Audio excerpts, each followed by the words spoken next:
Maggie and Milo by Julie Brenning, illustrated by Priscilla Burris.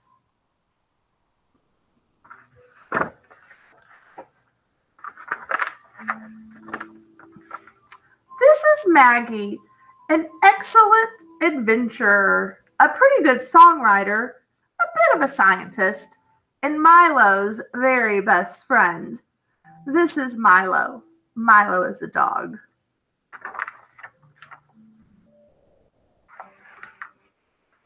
And this is the awesome package Maggie's grandma sent.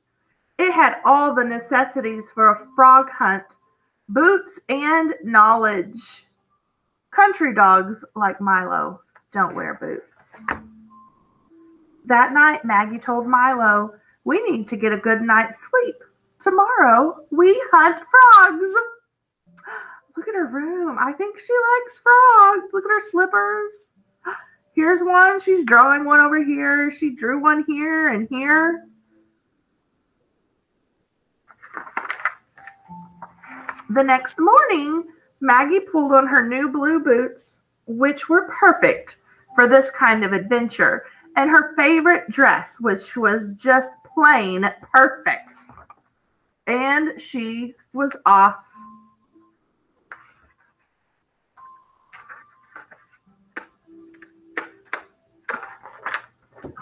Well, almost. Maggie ran back to the bathroom to brush her teeth, which she had completely forgotten to do. Brush those teeth? At breakfast, Maggie handed a note to her brother that said, "Please keep the chit-chat to a minimum. I'm in a hurry."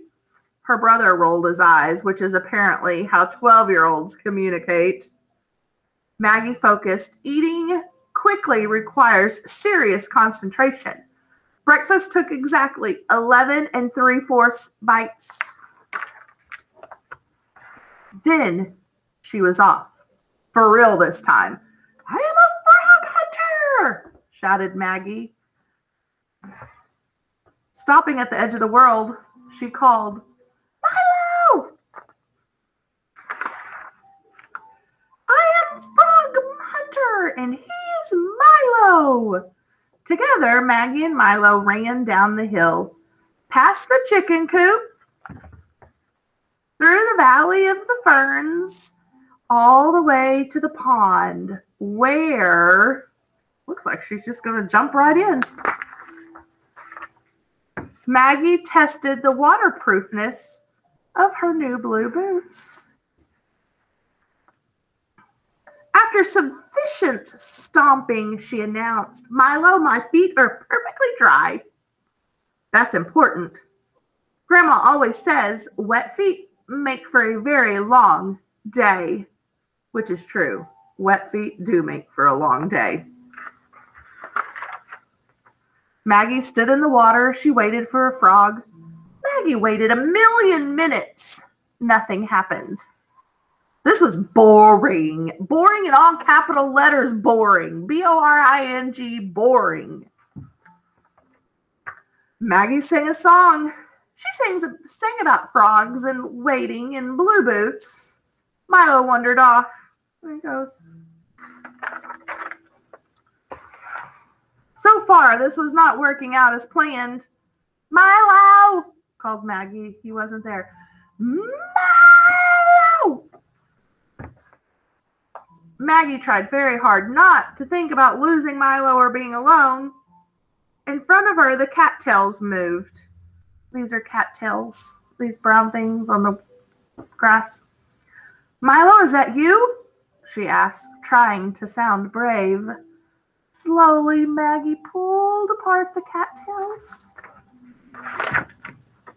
And there in the muck was Milo and a frog. Milo had found a frog.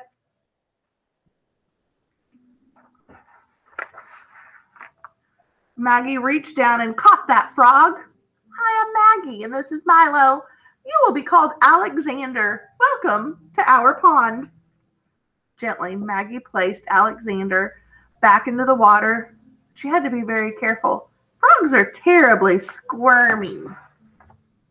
"Milo, you are so smart," squealed Maggie. This is a true statement. Border collies are very smart.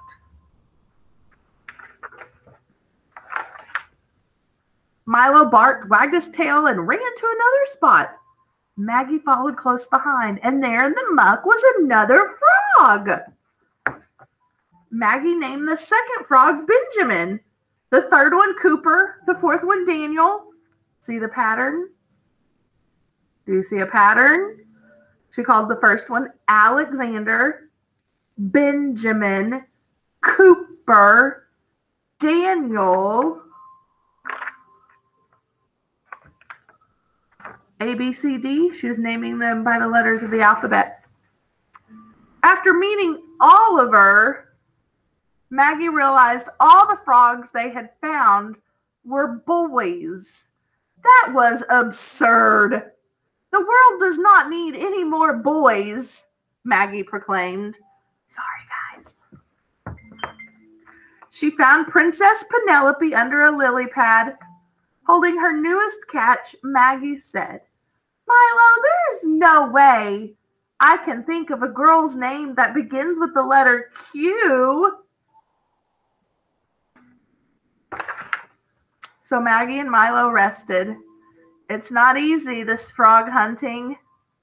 As Milo slept, Maggie sang a song, a quiet, end of the day kind of song.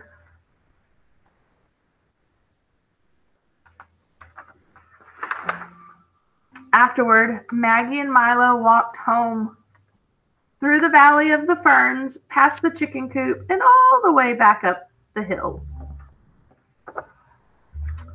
Just as the sun was setting, they heard the most marvelous music. Guess what it is? Side by side, they sat on the edge of the world, just listening to the frogs say goodnight. When the last note faded, Maggie said, Milo, that was the very best day. I cannot wait for our next adventure. That's always been one of my favorites.